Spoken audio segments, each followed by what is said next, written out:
Today I will do a diamond painting. It is sunflower canvas pattern and it is self-adhesive. This is size 30 by 30 centimeters. Here are the tools.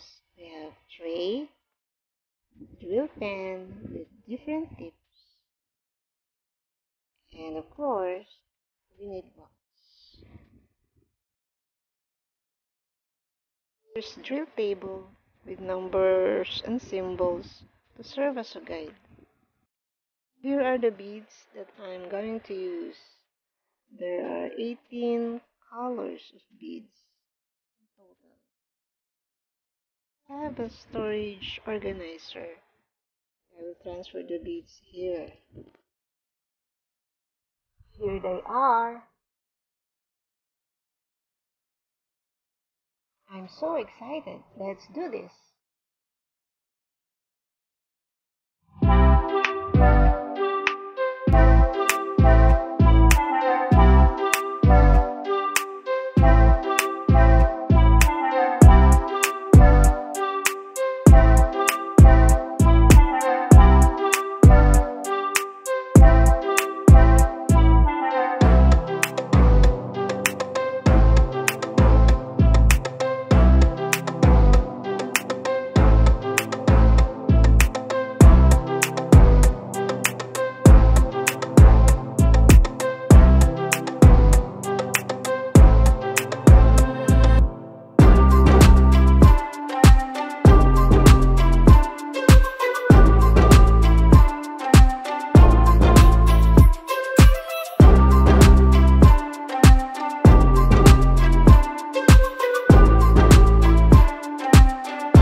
Finally guys, it's done! Yay!